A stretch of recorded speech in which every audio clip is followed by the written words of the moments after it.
This episode is brought to you by Indeed. Stop waiting around for the perfect candidate. Instead, use Indeed sponsored jobs to find the right people with the right skills fast. It's a simple way to make sure your listing is the first candidates see. According to Indeed data, sponsored jobs have 4 times more applicants than non-sponsored jobs. So go build your dream team today with Indeed. Get a $75 sponsored job credit at Indeed.com/podcast. Terms and conditions apply. Where is Daredevil? I'm right here. Don't miss the return of Marvel Television's Daredevil Born Again. So what's next? I feel liberated. We're gonna take this city back. Over medicated. In an all-new season, now streaming only on Disney+. They're hunting us. It's time we started hunting them. I can work with that. This should be tons of fun. Marvel Television's Daredevil Born Again, now streaming only on Disney+.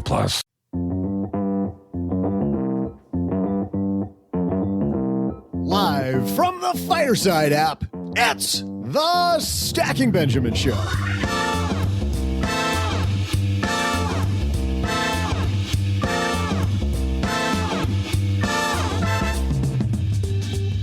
I'm Joe's mom's neighbor, Doug, and as you probably already know, it's National Crouton Day. We appreciate you taking a pause from the crouton cheese fountain to join us for our roundtable discussion. Today, in Headlines, we discuss how to combat inflation. At the roundtable, we welcome today's guest from Marriage, Kids, and Money, Andy Hill. My God, again? Geez, I thought I was the guy they couldn't get rid of. And from Afford Anything, it's the queen of the salad bar, Paula Pant. Also with us is leftover bread in human form, OG. And now, a guy who's the crisp fried bread on the wilted bed of your otherwise tasteless day. It's Joe Saul Seahigh.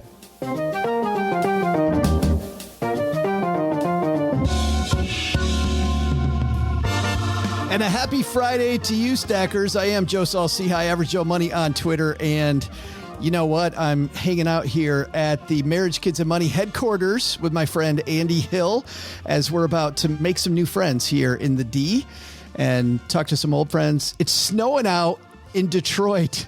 What the hell's going on, Andy Hill? I have no response. I'm sorry. Why is it snowing? No, I know why I moved. The sneaky spring we get, my friend. I know why I moved to Texas. What the heck's going on there? Yes, Andy Hill here from Marriage, Kids, and Money. We had, well, I didn't have a salad. You had a salad. We had a great lunch together today. And yeah, no wilted lettuce there. But did you have croutons? I'm trying to think of some sort of bread that we could fit into Doug's montage there. But I think we were breadless. I think we were breadless. That's not good. And the gentleman who's normally across the card table from me, keeping the basement minions happy. It's Mr. OG. What's happening? You're happening, man. For me either. Happy crouton. Also, I never eat croutons. Why? So gross. Oh, come on. How can you celebrate? Croutons that are dipped in Woodford, I heard is like your favorite snack. No, I don't eat croutons. No? So gross. And no stuffing. Stuffing is like soggy croutons, which is even worse. It's bizarre. Hey, let's stick it up a bird's butt, then let's eat it. It just sounds... Exactly. As long as you cook it exactly right. Otherwise, you'll have poisoning. I don't know what could go wrong in this holiday. No risk there. I know somebody who's thinking her whole career went wrong because she's here with us. Paula Pant is here. You know, I am a fan of both croutons and stuffing, so I will speak out. Me too. Oh, good. Excellent. I don't know what it says about me that I like both of those things, but yes. Croutons with ranch dressing. Paula, is that the magic? For me, it's croutons on a Caesar salad. Oh, gotcha. Right. Yes. The simplicity of the Caesar salad, croutons are fundamental. You know, Caesar salad, I was thinking, is that the only salad where you don't have to specify the dressing? Because it's like no extra cost. The dressing comes with it. It's good marketing. Exactly. It totally is, isn't it? You know exactly what you're getting. It's simple. It's predictable. It's delicious. That's what the creators of the Caesar salad were like. You know all that time people waste saying what dressing they want? I got a way to fix that, Herb. 3-second savings. That's right. We got it. All right. We're not going to be talking about that. We're talking about inflation. We got a great piece from Jim Wang over at Apex Money. Actually, it's a compilation of 3 pieces that he put together, but it got me thinking about all the different ways that we could make more money and how we're all fighting inflation. So we're going to do that today. But first, this segment is sponsored by Dell Technologies Small Business Virtual Podference, which starts May 10th. Whether you're still working remotely or back together again, let Dell Technologies help safeguard your business with modern devices and Windows 11 Pro. Well, there's nothing that relieves stress more when you have had a long day, you are completely fried, and you're thinking to yourself, maybe I'll just go out to dinner. But then you think about all those calories, all that money out of your wallet, and then you realize that you can eat healthy because you found Factor. Factor is ready in 2 minutes. Factor shops, preps, cooks, and delivers straight to your door, so you have more time for everything you love this spring, and you don't have to worry about eating healthy and going outside your budget because you've got the food sitting there in the fridge that you had pre-planned. What is Factor? Well, Factor has meals built around your goals, whether that's weight loss, overall nutrition, more protein, or GLP-1 support for strength and workout recovery. Check out Factor's Muscle Pro collection. Every meal is crafted with functional ingredients, lean proteins, colorful veggies, whole foods, and healthy fats. Factor bans 175 plus ingredients.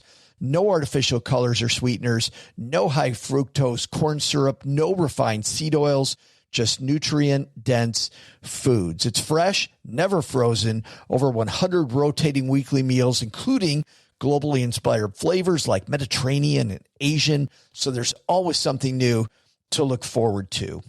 I use Factor. I think you're going to love it too. Head to factormeals.com/SB50off, stackers, and use code SB50off, and you're going to get 50% off and free daily greens per box with new subscriptions only while supplies last until 9/27/2026. All right, we got Andy Hill here. We got OG. We got Doug. We got Paula. Let's get this party started.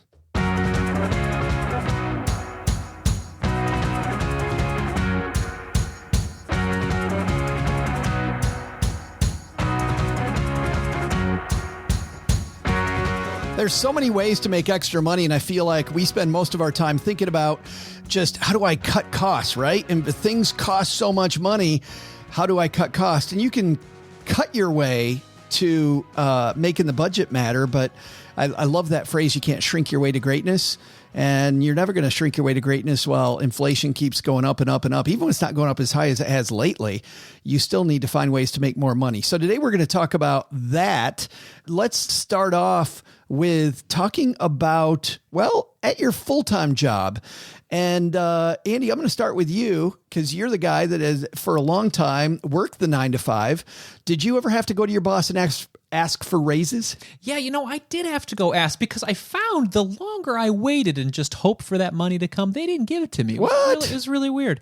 I would work really hard. I would exceed expectations, but then the money wouldn't come. So no, I did. I had to make those conversations happen. And a lot of the time when I came with a clear story about how I'd been contributing and set that meeting up and had that specific conversation about what I wanted, it came to fruition. So yeah, it works, man. Paula, you were at a newspaper for a little while before you went off on your own. Did you ever have to go ask for a raise?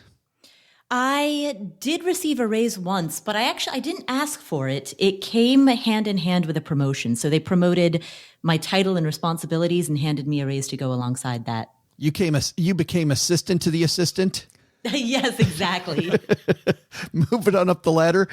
Oh, gee, I know you've worked for yourself forever, but have you had many times when employees of yours have said, hey, boss, I need a raise? It just happened to me recently, as a matter of fact, in a sneaky kind of, hey, I got another job and I'd really like to stay here kind of way. Oh. Which was kind of frustrating, but it all worked out. It was okay. Yeah, can we start there? I didn't intend to start there, but why don't we start there? Because okay. I'm like you when you say sneaky. I think when you say, I've got another job offer, I don't know, I kind of feel like you lose your mojo with the boss, or the boss doesn't believe you're still on the team. Did that kind of affect you as the boss when somebody said, I need you to pony up? I wish that we would have had the conversation before it got that far. It felt a little funny having that conversation that late in the game, so to speak. Almost like I'm a little cynical when it comes to stuff like this because, I've just experienced it a lot. So I kind of like you, Joe, just kind of know how these dominoes generally fall. And it was like, well, if I make a counter offer, is that just bolstering your position with this new job?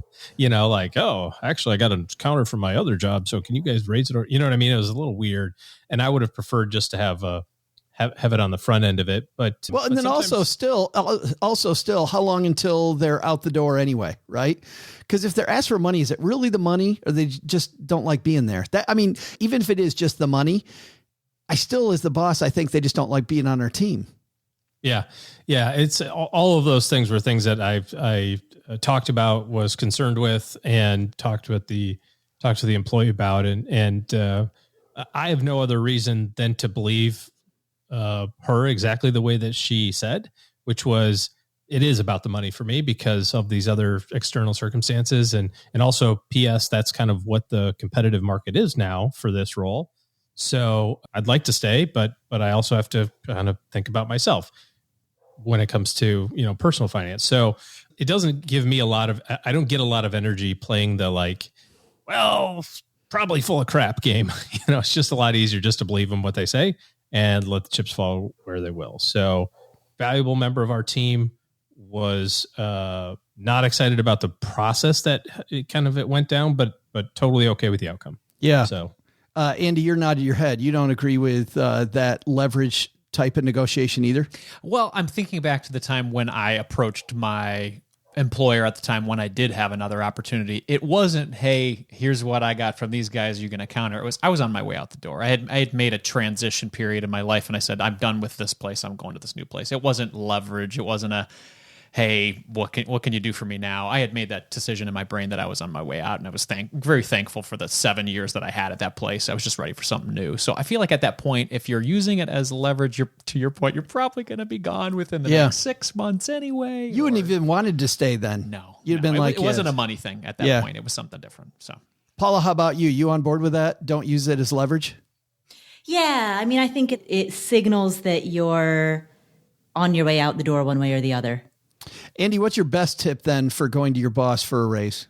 I think you have to do it genuinely. I think you have to set aside that time specifically. Let them know that you're serious. This isn't a casual in passing thing. Make a specific meeting, detail it out in a letter form or an email, and really do the due diligence on your side about what contributions have you made to the team that has helped it excel and get to the place that you said you were going to do at the beginning of your job. So you're reminding, even though you do a great job every day, remind them why you've done such a great job and what are the things that you've tangibly done to help improve. And at that point, if you've made your case and a fair request for a wage increase based on, the market, then I would think that you'd have a really good chance of getting that raise. And if not, then maybe you need to evaluate what you need to be doing in the future too. Well, or at the least you open up a good solid discussion, which is a great place to be anyway. Absolutely. Yeah. Doug, I know that you've been involved in a lot of these raise negotiations in all the numerous jobs you've had before then. Any tips for people out there seeking a raise? Yeah, I'd say Andy's probably on it, at least closest to my experience in how to go about it. But there have been a ton of studies that have shown that if by the time somebody comes to you to say, I've got this other job offer, even if they're going to present it to you in writing and give you a chance to counter, mentally, they've already separated from your team. And you mentioned this as well, Joe. So that break has already happened. And studies have shown that the vast majority of people who do that, who then get retained because their current employer matches or exceeds that offer, they're gone within about 14 months anyways, because they've already disassociated themselves emotionally or from the vesting that they've got in your team. So it's almost never productive for you as the employer to counter to try to keep somebody there. Much, I would say it's sort of the opposite effect of when Zappos, I'm not sure if they're still doing this, but there was a famous thing they did maybe 10 years ago when they were onboarding people. At the end of training, you had an option to sign a piece of paper and take $3,000 and walk out the door. Right now. I remember that. Now. Yep. And we'll pay you to leave. We'll pay you $3,000 to leave. Doug, by the way, applied with them 8 times. Just it's a huge moneymaker. Best $24,000 ever. But that created those people who stayed. It created that bond very quickly, and their retention rates, went through the roof there. Again, I don't know if they're still doing that, but there is that. It's that buy-in. They just accelerated the buy-in into the team, and it worked. So that's my thought on how do you react to that if you're an employer or a leader, a manager of people, and that gets presented to you. What should you do? Those are my thoughts on that. And then in terms of what Andy said about how do you go about asking for that raise, you can sort of do a market research based approach and say, here's what my role in other places is paying. And all of these accomplishments that I've done and demonstrated, review the bullet point list, whatever, shows that I could take these accomplishments. They're already on my resume because I keep it updated, and I can go shop myself, but I really want to stay here. And I don't know that it needs to be a big formal PowerPoint. That gets awkward. I've been on the receiving end of that. It feels weird when it's like that. Just because I never had that kind of relationship with members on my team. So I wouldn't, you mean a good relationship? Nice. Yeah, right. I mean, I had more of a casual, good, I felt like a good relationship, and it didn't require people to do that. But I did appreciate when they said, here's a reminder of all the things I've done. And I can, I kind of looked around because I really need some more money. And there's these other roles that are available in similar companies or, similar roles. And I probably have a shot at getting that. And also to your point, the person they're talking to, if they're talking to you, you might not even be the final decision maker. Like you still have to take it in many cases. I know to your boss. Well, of course you were. I didn't mean to say you as in you. I didn't mean you as the imperial you. I wasn't talking about that.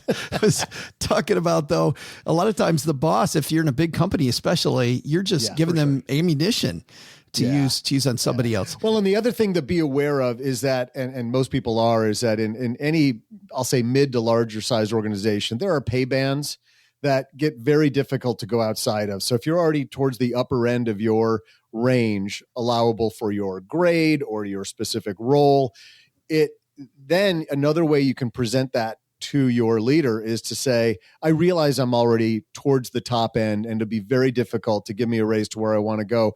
Here's some information on how we can work together to work with HR to justify moving me into the next pay band. Reclassification. So, because then it's more like a team effort. You're like, hey, let's work together. I've done a lot of the legwork for you. I think I need to be an E4, whatever the grade is. And that's another approach that feels a little bit less confrontational. Let's work together to make me more money. I always like that teamwork to make me more. It'll be fun. I'd want to go to Crouton 4, not E4. That's right. C4. C4. Well, C4 might even be a whole different thing still. Not great there. Paula, anything to add to this discussion when you're talking to your boss about a raise? I think the principle, like the ethos of let's be collaborative, let's work together, let's avoid anything that could be construed as confrontational or could be construed as on your way out the door. I think that generally is those are good overarching principles. And OG, you got the last word on this conversation. Something people should either make sure they do or avoid when asking their boss for a raise? I think just being open and honest, I think is probably the easiest way to do it. And having some data, doing the research ahead of time, goes a long way, because that's what I'm going to do anyway. If you said, hey, I'm paying you, I'm making 70,000. I think that I should be making 80. It's just not a sensation, right? You have to provide the support for it. So I'm going to look it up anyway. So if you did that legwork for me, I'm much more likely just to say, oh, okay, here. Is there anything specifically though to avoid that we talked about one thing to avoid. I think avoid the leverage. Give me a raise or I'm leaving. But I'm thinking specifically of don't make it about you, right? Like my grocery bill's getting high, so I need more money. I think that's a path to nowhere. Yeah, I agree. Yeah. Anything else there, Andy? No, I would agree. Like if with the conversation on inflation, just saying, well, I need to keep up with all these changes and having no correlation to how your performance has to do with that inflation or that increase, then yeah, I think that's a tough conversation to have. Coming up next in the second half of this discussion, we're going to chat about other ways to make money, your side hustle. And this group knows a lot about side hustles. Can't wait to talk more about that. But first, we've got our fantastic trivia challenge. This challenge has been going on all year long, peeps. And man, is it getting interesting. Let me see. What is our score right now? It is, well, first of all, you, Mr. Hill, are playing on behalf of Len Penzo today. So the Marriage, Kids, and Money team up with lenpenzo.com. And you want the good news or the bad news about how you're sitting this year? I'll start with the bad news, sir. The bad news is that you're going to have to guess first. Oh. But that's the good news. It's because you're in first. Oh, that's so good. You and Len have 7. OG has 5.5. And some way there was a miracle, and Paula pulled to within 1 of OG. OG's got 5.5. Paula has 4.5 points. So that's where we sit as we get into this. They are playing for maybe the world's worst looking trophy this year, and supposedly a cake. But the dude that said something about the cake, Paula, what happened to the guy with the cake? Did you? I think he just flaked. I think he no-showed on the cake. He cake flaked. Cake flaked. There's some other thing ghost there. Caked. You got ghost cake. That's it. Yes. You got cupcaked. I don't know. There's something. All right, Doug, let's hear what today's trivia question's all about. Hey there, stackers. I'm Joe's mom's neighbor, Doug. Did you know you can just eat croutons? Like, just by themselves? There doesn't even have to be a salad, and they're not just for breakfast anymore. Just throw a little mayo in the crouton bag and boom! You got yourself an evening. Speaking of health food, McDonald's has been in the news a lot because they stopped selling salads at many locations. But according to the book, The Willpower Instinct, when McDonald's added healthier items to its menu, sales of Big Macs skyrocketed. Duh. That's because we overestimate our ability to make healthy choices when it comes to the moment to decide. With McDonald's, you get a lot of chances to choose. I mean, if it feels like there's one on every corner, you're pretty much right. There are nearly 40,000 McDonald's worldwide. So my question is, what is their annual global revenue? I'll be back with the answer after I have the side salad. No, wait, actually the bacon double cheeseburger. Yeah, I'm all about that. There it is. Oh, well, Andy, you are kicking us off on this one. Oh, annual global revenue for the McDonald's Corporation. Oh my God, I have no idea. We went to this really nice place downtown for lunch. Yeah. We could have gone to McDonald's. We could have. That would have been good market research. I don't know. 100? Yeah, the word you almost said should that we should not have.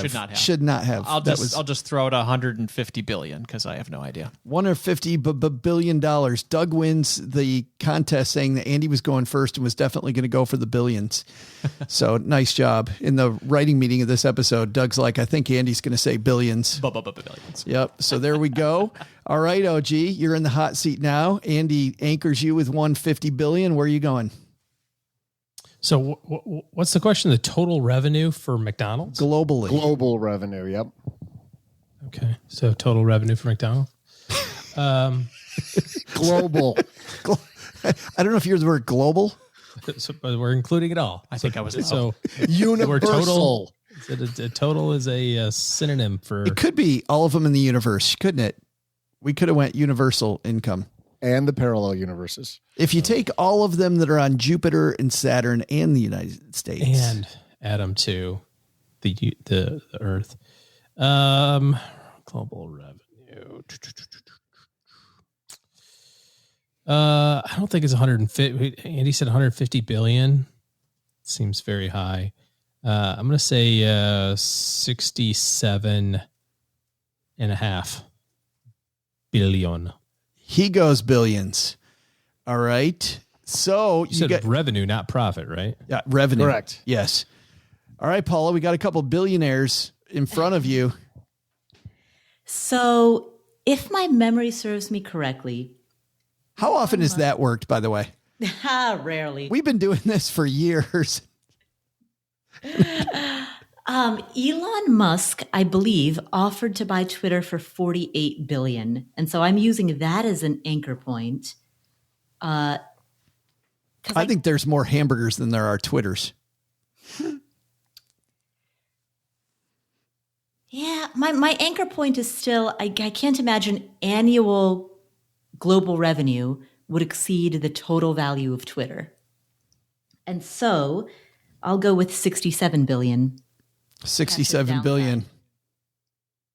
Get OG's kneecaps. What did OG say? 67.5. At the last second, he threw the 0.5 in there. Again, what? This happened like, a freaking week ago. Paula is quickly becoming the person who's not getting a Christmas card.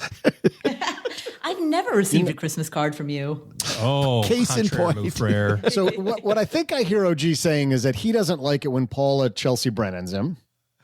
So I would think that the best defense against that, OG, is to not suck so much and don't be in second place. Holy cow. Be in the lead, be able to set the anchor point. That's right. Get ahead of Len. He knows that phrase. He loves that phrase. Don't suck. I feel like last year when OG was in the driver's seat most of the time, that first position seems to be yeah, I don't recall that. Well, you know what else I do recall? It's that we'd love to tell you the answer, but we don't play that way. We're going to be right back. I'd like to thank Navy Federal Credit Union for sponsoring today's show. If you are a service member, if you are a former service member, if you are a family member of a service member, either mom or dad or grandma and grandpa or your kids are service members, you are eligible for Navy Federal Credit Union. And trust me, you want to use Navy Federal as much as possible. Easy to use, easy to access, super awesome, helpful people if you need anything. We did a mortgage refinance and within 15 days had everything completely done. Wow. Learn more at NavyFederal.org, NavyFederal.org. So I'm like your buddy, right? I can go get because I know you were a pirate/Marine. Can I go get a account there? Sadly, no. What? But can I just put you as a reference on my application? Nobody puts me as a reference. It would be a bad idea. It's a stretch, but I want in. Join the Marines. Well, running a small business, as you may know, like I do, it is super fun, but it can also be very tough. And when it's time to get a loan, it can feel impossible to find the lender that you actually trust. Big banks say no. The internet, well, that's full of sketchy offers with sky-high rates and fine print you can barely read. Whether you need help covering payroll, managing cash flow, or investing in growth, you deserve better. And that's why I recommend the small business marketplace Fundera, which is powered by NerdWallet. It's a free, easy-to-use platform. It lets you compare real financing offers from trusted lenders, and it's all in one place. And what I like is that you don't need perfect credit to get started. There's no spam. There's no bait and switch. Just personalized options that fit your business needs. Nothing I like better than a place that treats me the way that they would want to be treated. Using Fundera is a super way to quickly compare options and make your best funding move the way any great business owner would. Here's the best part, though. For a limited time, when you visit nerdwallet.com/SB and fill out the no obligation form, you're going to get VIP treatment and talk with a real person who knows all the ins and outs of small business lending. And you can tell them specifically what you're looking for. They can tell you specifically which options you should probably consider most. Don't risk your business on unreliable lenders. Go to nerdwallet.com/SB to learn more and find the funding you deserve. Fundera Inc., NMLS ID number 1240038. All right, Andy, you kicked it off for Team Marriage, Kids, and Money and lenpenzo.com at $150 billion. OG and Paula came in significantly lower, like over 50% lower. How you feeling about the 150? If it's high like that, you got it. I think that I'm feeling fine with it now. Feeling good. I feel fine after their responses. OG, you do have 67 to about what, 105 ish, maybe 110. Yeah, Yeah. And Paula, you got the whole downside. Out. Yeah. Paula used the Twitter index to figure out her, I've never heard that way of company valuation or revenue valuation. So hamburgers versus Twitter. I feel good. I've got the whole downside. So there's a wide array of annual revenues that it could be. I feel like I think you should get a penalty if your answer is correct, but your logic is incorrect. I think you get bonus points. Like you hit a golf ball off the cart path and, a rock and the sprinkler head and it goes in the hole. We call that Joe's best shot. Yeah. I won a closest to the pin contest doing that. Yeah. See, doesn't it feel dirty though? Does it feel slimy? It does. And to make me feel dirtier, my prize was a woman's driver for closest to the pin. Yes. They're like, we can't give you a real prize for this. Here, take this. We can't. You're taking that. Well, Mrs. Doug got a nice driver then. All right. Yeah. You guys ready? Doug, who's our winner going to be? Hey there, stackers. I'm Joe's mom's neighbor, Doug. Ronald McDonald's is living large. McDonald's spends more than $1.5 billion on advertising, but have a net income of almost $5 billion, much like this podcast. So how much is their annual revenue? $19.2 billion, and that means Paula is our winner. Wait, is it Chelsea? How about the Paula Pant? 2 weeks in a row. The Twitter index totally worked out. I love it. So, but it is sad when it's $19 billion. Andy anchored you guys so high that 67 billion wins on a $19 billion prize. I think they got a long way to go for me, I guess. I think they do. Got to get eating some hamburgers. It's like, guys, you got to get busy. Doug? So next week, Joe, we're going to have a bit of a conundrum because Paula and OG are going to be tied. It's whoever. We have to decide who actually goes second or third. And maybe this is where we invoke the bad logic rule. Maybe it is bad logic, but it's whoever got there last is still the tiebreaker and gets it. Paula will continue to go last until she boomerangs up into second for maybe a week or two. We'll see. I don't know what's going on with Paula Pant. What have you been eating your Wheaties lately? Like, what's going on? Exactly. Wikipedia? That's right. Eating your Wikipedia? Yes. She's like, well, I just been using the Google. That's all. Eating the stuffing and the croutons. There it is. Only one Green here food. that likes croutons. Maybe that's it. All right, here we go.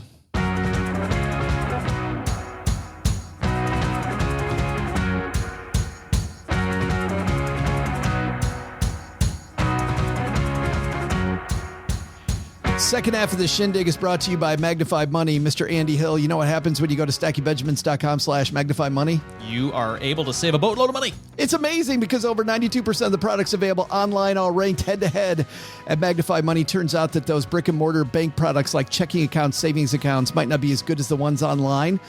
Head to StackingBenjamins.com/magnify-money to find your best-in-class product. And today we're going to talk about best-in-class ways to make more money online. This is inspired by a piece by our good friend Jim Wang over at Apex Money. He and JD Roth curate a lot of good pieces there. And this is kind of a triumvirate. He's got 17 ways to rent out your stuff for extra money. You can actually rent out your stuff and make more money. 9 legit ways to make money with your bike. And then America's most notorious jewels thief who breaks down the perfect getaway car, talking about how you get the correct car, things go better. But there are some incorrect ways, I think, to make money on the side, some bad ways. And Paula, you and I, as we were going around the country, we were talking about just how for these Uber and Lyft drivers out there, you can make money, but man, it seems like increasingly the sharing economy is not sharing a lot with the people that are doing the actual heavy lifting. Well, in a lot of gig economy jobs, there are low barriers to entry. And the benefit is that you can very quickly, if you need quick cash, you can sign up and very quickly start making money.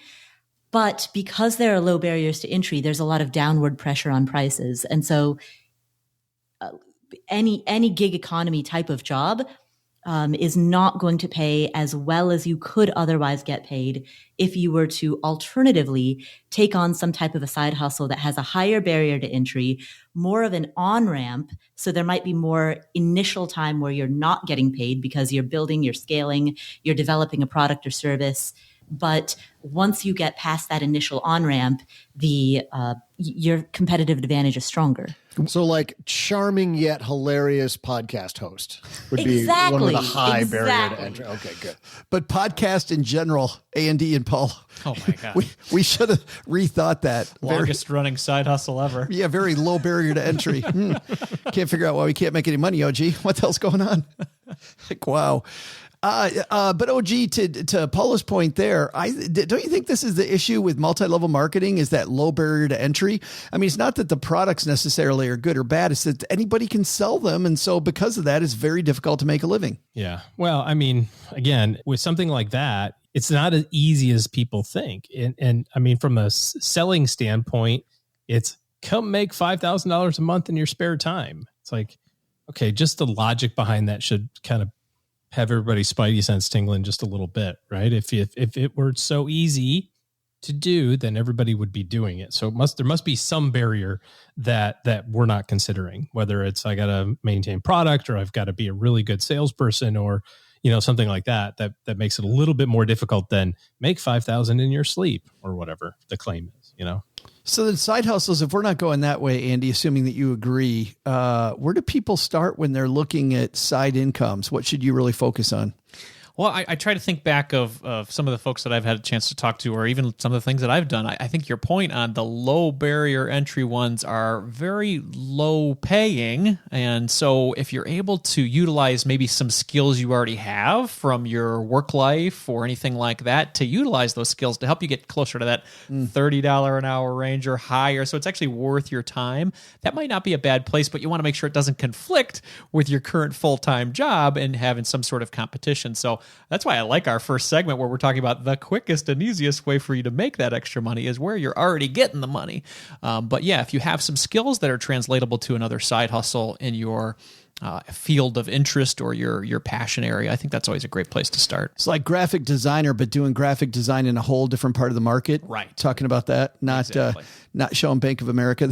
We're going to work for Wells Fargo on making. Yeah. That wouldn't work well. To pick the two best banks, Wells Fargo and Bank of America, get them all there together. But Paula, somebody starts thinking about making money on the side. What's the first thing you think about? So the first thing I would consider is, do you want a product-based business or a service-based business? The advantage to a service-based business is that often there's a low cost of capital because you're essentially selling your time. The disadvantage is that it's not scalable.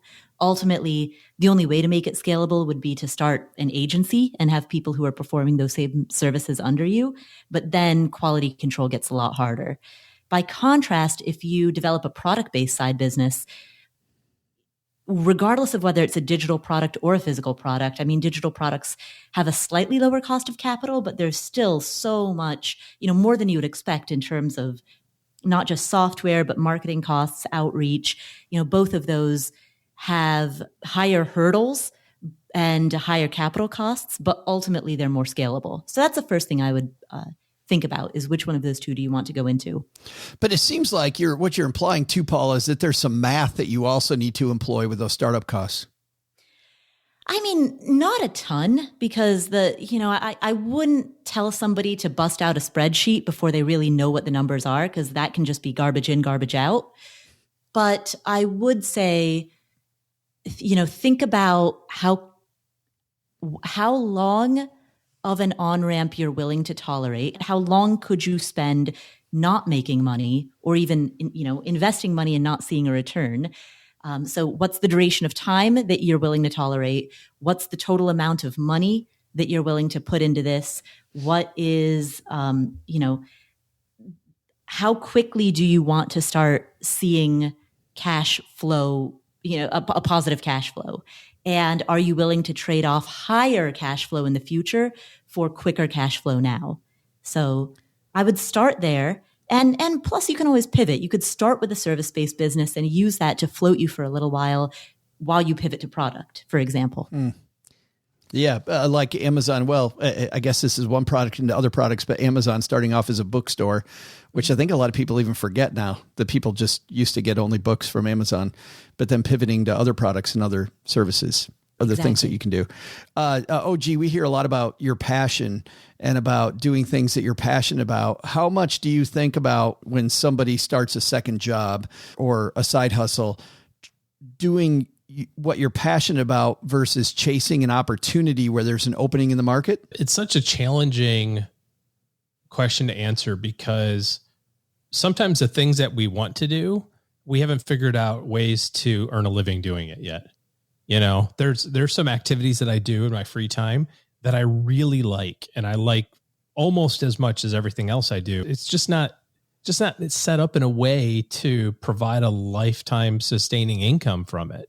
Some extra money, sure, you know, which is nice. But so I'm not sure about the whole do your passion and, you know, everything will fall into place and that sort of thing. If you have an opportunity to work, if you have an opportunity to make money, there's nothing wrong with doing that. And then having done well in that field or whatever that is, now turn your focus to the thing that you really care about because you've reached some level of independence financially or otherwise that allows for that flexibility later. I think there's too many people that are going to get stuck doing the follow your passion thing in the earlier parts of their life. And then on the back end be like, crap, I got to figure out how to actually make some money now to, you know, be able to sustain myself later in life. So it's a weird combo. Andy, you're nodding your head. Yeah, I think I'm thinking about what Paula and OG both said. I think it all comes down to what's the purpose of the side hustle? What are we doing this for a period of time so that we can hit said financial goal, or is this a lifetime of service? And if it is, hey, I'm going to make a business out of this. I would use Paula's thinking. That's a great way to think. Am I doing this as a product? Am I doing this as a service? How long am I going to do this? What is the growth period for it? But to your point, OG, if it's something that I'm passionate about that I do in my spare time and I want to make a little bit of money because it makes me feel good, then I don't know. I don't think there's anything wrong to that. I believe both you and I both have a side hustle where we're passionate about it. We make a little bit of money. It makes us feel good. It doesn't make us rich, or it doesn't make us, you know, all that we ever needed to be, but it does make us happy, and it's nice to get paid for it. But is there a difference there, Paula, chasing with the market space versus your passion? There is. I mean, I think, you know, there's that Venn diagram intersection of what are you passionate about and or interested in? What are you good at? You know, what are you skilled at providing that is unique, ideally that is unique to you or that is rare or scarce? And also the third Venn diagram circle would be what are people willing to pay for? And it's where those circles intersect that you have your best market opportunity, as well as an opportunity that you are likely to want to sustain over the long term. I met a guy that made stop signs for a living and was a multi-bajillionaire. And he told me that he got more passionate about it as the cash came in. You know, that helps. That's right. As he made more and more stop signs, he was like, yeah, that 8-sided thing is just pretty damn amazing. This is a great thing to do. So speaking of that, I'm wondering if we should be thinking more creative about ways to make money, because one of these spots that Jim Wang looks at for making money is renting your stuff. So he talks about if you have an RV, renting your RV to other people or sharing your RV with other people. Companies like Turo, where you're not using your car, you can rent your car to somebody else. Places you can use a thing called curb flip, where you rent out your garage, where somebody else can keep their stuff in your garage, or as simple as Airbnb or VRBO. I know that at the Hill House, I came here because the VRBO price was really inexpensive. There was this great side room, which is an awesome space, AKA Andy's office that we're sitting in. But should we be thinking more creatively, Andy, about these things that we could be making money on that we have laying around the house or spare room that we have? I think it's fantastic. I have two family members that I could think of specifically. One is specifically into Airbnb and is using this as a transition point for after she retires from teaching to be her side income or her, whatever we want to call it, enough income for her to enjoy plus her pension. so that she can ease into retirement. My uncle also does the same thing. He has a pension in retirement, but wants a little bit of side money. So he rents out his boat lot and he rents out his garage. So these spare areas are providing supplemental income in retirement to make it a lot easier. So call it a side hustle or whatever you want, just extra income. But wait a minute. Why don't you Airbnb this room we're sitting in right now? That comes with a collaboration with my spouse to make sure we'd actually even want to do something like that. And I don't think she does at this point. We got 2 little kids at home and just doesn't want we just like wandering author strangers that come into town that need a place to stay. And that you are fitting that bill. Yeah. He's like, you're going to pay for it by the time you leave. Paula, any ways we should be thinking more creative about side income? Sure. So I think that with all of these examples, with renting out a spare bedroom or an RV or your car, like these are all examples fundamentally of monetizing non-performing assets that you own. So if you think about it, like if you zoom out at a conceptual level, you can monetize your time, which is what labor is. You can monetize your capital, like when you invest money in index funds, for example, your money makes money. And this conversation that we're having right now about monetizing your car when renting out your car when you're not using it, renting out your RV when you're not using it, renting out your spare bedroom. These are all ways that you take other non-performing assets that you own and you monetize that. And so I think that, conceptually, I think that's great because it's any time that you can move away from just monetizing your time and you can start monetizing other assets, that's, I think, the right direction to be moving in. The trade-off, though, is that there is a time cost and a cognitive load associated with managing all of it. And so I think the thing to be really careful about and to probably track and experiment is, hey, how much time is this taking? How much attention and cognitive load is this taking? And, if you document that, is it worth it? Try it for 2 weeks and is that worth it? Is that why you were talking earlier, Andy, about making more money at your job? Yeah, absolutely. What is the point in the end? Are we trying to make money for a period of time? And if this ends up being another job that you're setting yourself up to, am I enjoying this? When I have one job versus 2. Exactly. Right. Yeah. Yeah. OG, when it comes to setting up these side businesses, any words of warning? No, I love the idea that you take some extra time that normally would be reserved for, sitting on the couch and watching TV or something, maybe a smidge more productive, like reading a book or something, and turn it into a way to earn extra money. Because especially when we're talking about something like inflation, which is, the kind of eroding of your purchasing power, you can affect that immediately. And if you're looking at your financial life like a profit and loss statement for a business, right? So maybe you used to have some profit at the end of the month, i.e. savings, but now because of inflation, that number has shrunk a little bit. So you used to have $500 a month and now you have $100 a month. Well, if you go out and you figure out something to do, some side hustle of business, just something that earns some cash, and you can add $300 a month or $500 a month, your profit went from 100 to 600. That's a huge increase, because all of that extra money basically flows to your personal bottom line, if that makes sense. So sometimes we get caught up and we look at the number and we say, well, I don't know, I can't really do something, make $200 or $300 a month. That doesn't seem worth it. It's like, yeah, that's worth it because it's all cash. It's all going to the bottom line, so to speak, if you're thinking of yourself like a business. So it's a great time of the year for it. It's starting to become spring. Maybe not where you guys maybe are right not now. Here in Michigan. Allegedly, it's spring, but fences need staining, lawns need mowing, all sorts of stuff. Maybe in a month to get you outside, and a little bit of extra cash will go a long way. So I think it's words of warning. I just a lot of high fives and cheering. Jump in, the water's warm. Yeah.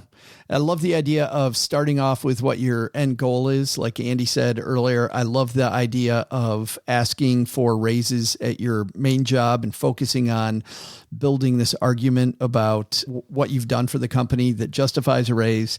And I love the idea of thinking about non-performing assets. I love that phrase, Paula. That non-performing. What do I have that's not performing in my life? So I think I got to rent out my cat because that Cooper is not causing trouble. Totally not pulling his weight.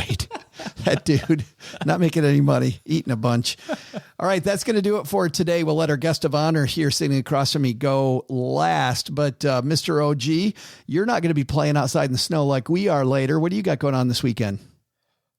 A lot of after school activity going on in the month of May. Golly, my kids are 6 days away from being done with the end of school. That's crazy. I feel like we were just in the holiday season. Yep. And now, of course, it looks like the holiday season. So much faster for school. And it's because it's these bite-sized chunks. You go like a couple weeks, then you got, winter break, a couple weeks, spring break, a couple weeks, Easter. Did we get this many breaks when we were kids? God, no. Like we went to school from 6 a.m. to 8 p.m. every day, dark to dark, no recess, up hills, 8 miles uphill with nothing but rulers across your knuckles for conjugating the Latin verbs incorrectly. I mean, my goodness, it was the kids these days. They have it so lucky. It's so great. Absolutely. So yeah, we're just kind of in the final push for trying to, like I tell my kids, just keep your, what together for the next week and a half, and then you can do whatever you want. So your kids ever come home? When you say that, do your kids ever come home when you tell them to hold it together for the next 6 days? They're like, we coming in hot, Dad. We're coming in hot. Yeah. I can barely hang in. I can barely hang in there. So we're starting to think about what we're going to do this summer. So it's a lot of loose ends to wrap up here at the end of the school year for us. Paula Pant, what's going on at Afford Anything? On the Afford Anything podcast, Bill Bengen, the guy who came up with the 4% withdrawal rule, is on the podcast. So tune in if you want to hear about the 4% retirement withdrawal rule from the dude who created it. It's a banging good show. No? Come on. Maybe if I hit the rim shot a couple more times, it will be. Yeah, maybe the volume wasn't loud enough. No, maybe not. I don't know. Do we got to turn that up? Come on, people. There we go. No. All right. Fine, Paula. Wherever finer podcasts are found. Yeah, we just had a bunch of unsubscribes.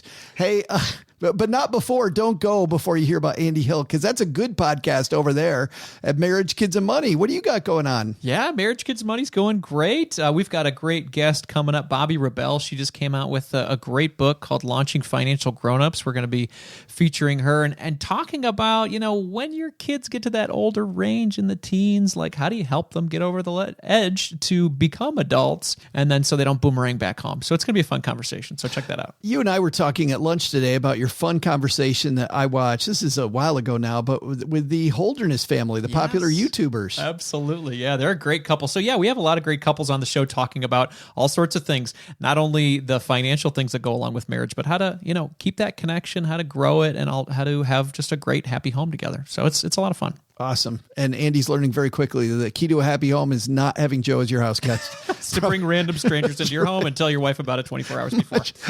much better. Right.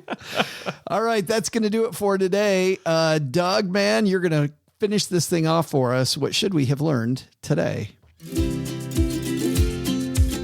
Well, Joe, first, to beat inflation, think income. How will you make more money? Second, never go somewhere with bacon and beef sandwiches as an option, thinking you're going to eat a pile of lettuce instead. You're not that strong. But the big lesson, if someone can make a holiday out of fried cubes of bread, you too can make your dreams come true. One day, you too could be the announcer of a financial podcast. Wait, have you even heard your own voice? You're not that good. Dream a little smaller. Thanks to Andy Hill for joining us today. You'll find Andy's podcast, Marriage, Kids, and Money, wherever finer podcasts are found. Thanks to Paula Pant for joining us. You'll find her podcast, Afford Anything, where you're listening to us right now. Thanks also to OG for joining us. Looking for good financial planning help? Head to stackingbenjamins.com/OG to see his calendar. This show is the property of SB Podcasts, LLC, copyright 2022, and is written in part by Paulette Perhatch, who helps thought leaders add power to their written words with storytelling, style, and humor. Need help with a blog, book, or speech? Pass it off to Paulette at thatwriterpaulette.com. Thanks also to our team who made today possible. Karen Repine is our producer. Tina Eichenberg and Gertrude Smith are our social media mavens. And Brooke Miller handles the show notes and our amazing newsletter, The 201. Not only should you not take advice from these numbskulls, don't take advice from people you don't know. This show is for entertainment purposes only. Before making any financial decisions, speak with a real financial advisor. That's it for today, folks. We'll see you back here on Monday on Stacking Benjamins.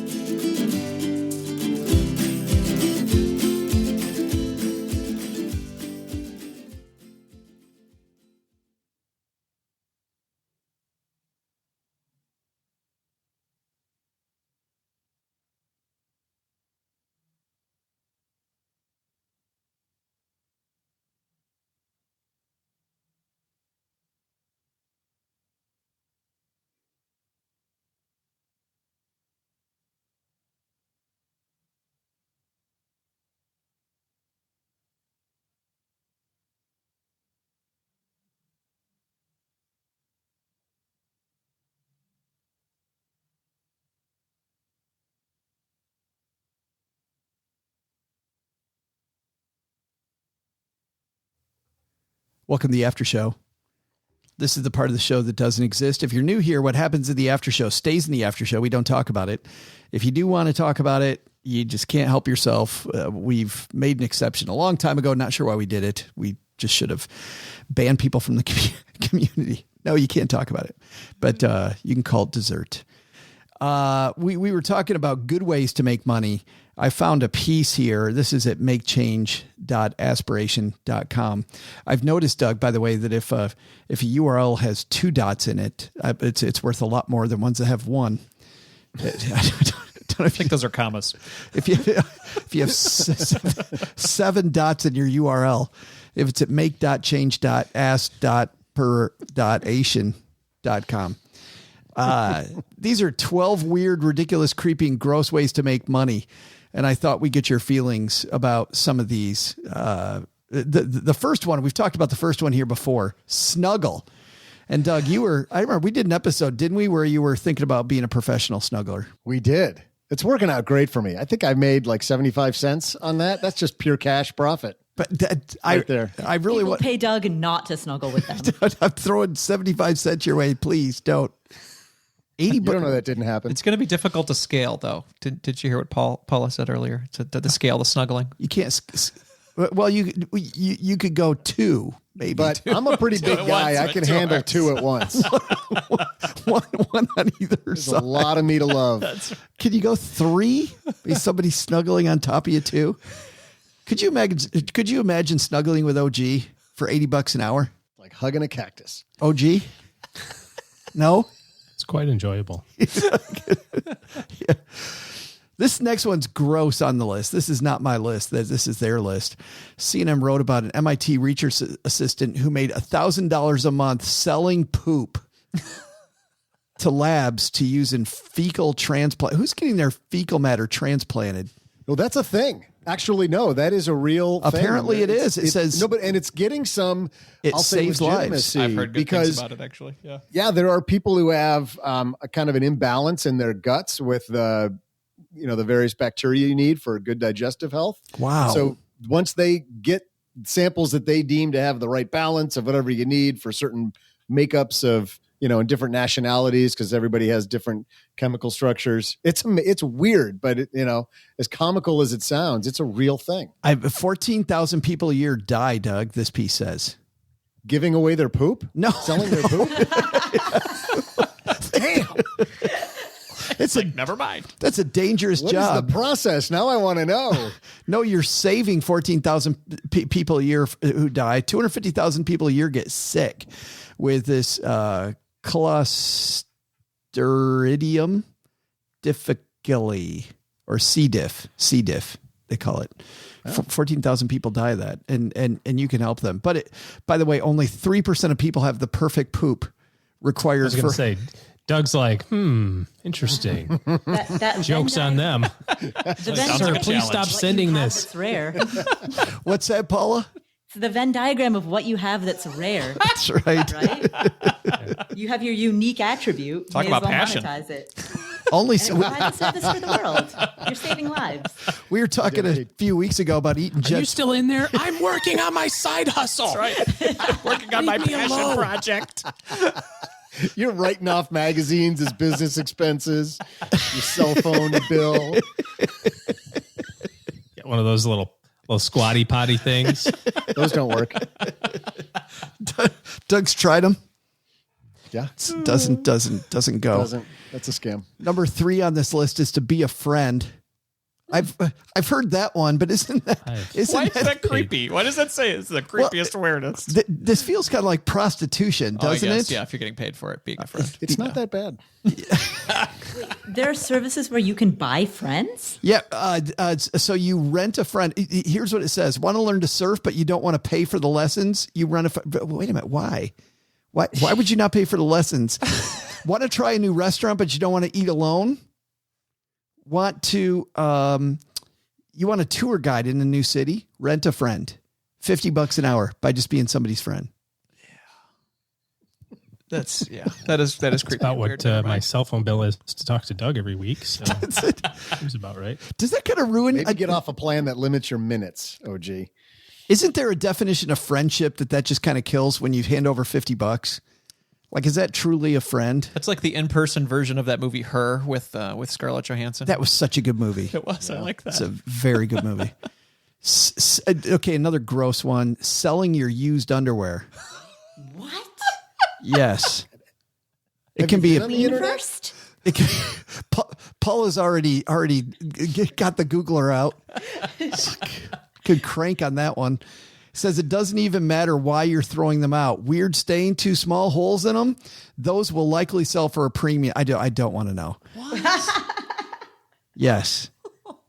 There is a subreddit r/panty selling where men and women tell their stories of both selling and buying panties.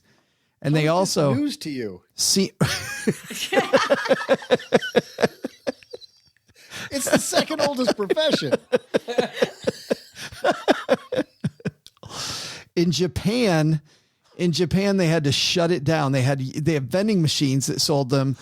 They got shut down because the government got worried that men were wearing the panties, not women were wearing women's panties. And that was, it says, yeah, that was the reason. Ponder that. Like, I agree. I don't understand why that. Okay. Next is, we've heard of this one before, being really good at crying. You can get hired to cry at somebody's funeral. Aww. That is sad. That is sad. That is sad. In 2 ways. Yes. It can be a professional. Like I saw somebody wrote on Instagram that they're going to, they kind of wrote in their will. Obviously it's a joke, but they wrote in their will that they, when they die, that they are hiring like a whole bunch of Italian mobster looking folks to just sit in the back of the church, waiting impatiently, just sitting there, like. So everybody would be like, "Man, he was into some stuff. That guy was a badass." Holy cow! OG really was an OG. Yeah, isn't that a great idea? I own the URL strippersatmyfuneral.com. Stop it. Do you? True story. You truly do. I do. It's making a lot of money. No, I haven't done anything with it yet, but I intend for it to be the title of my memoir. There you go. And there it is. Let us know how you monetize that. I think that's the mic drop. It's no mystery how she's going to monetize that, Andy. How do you monetize stripping? If only everybody, I do it for free all the time. And yeah,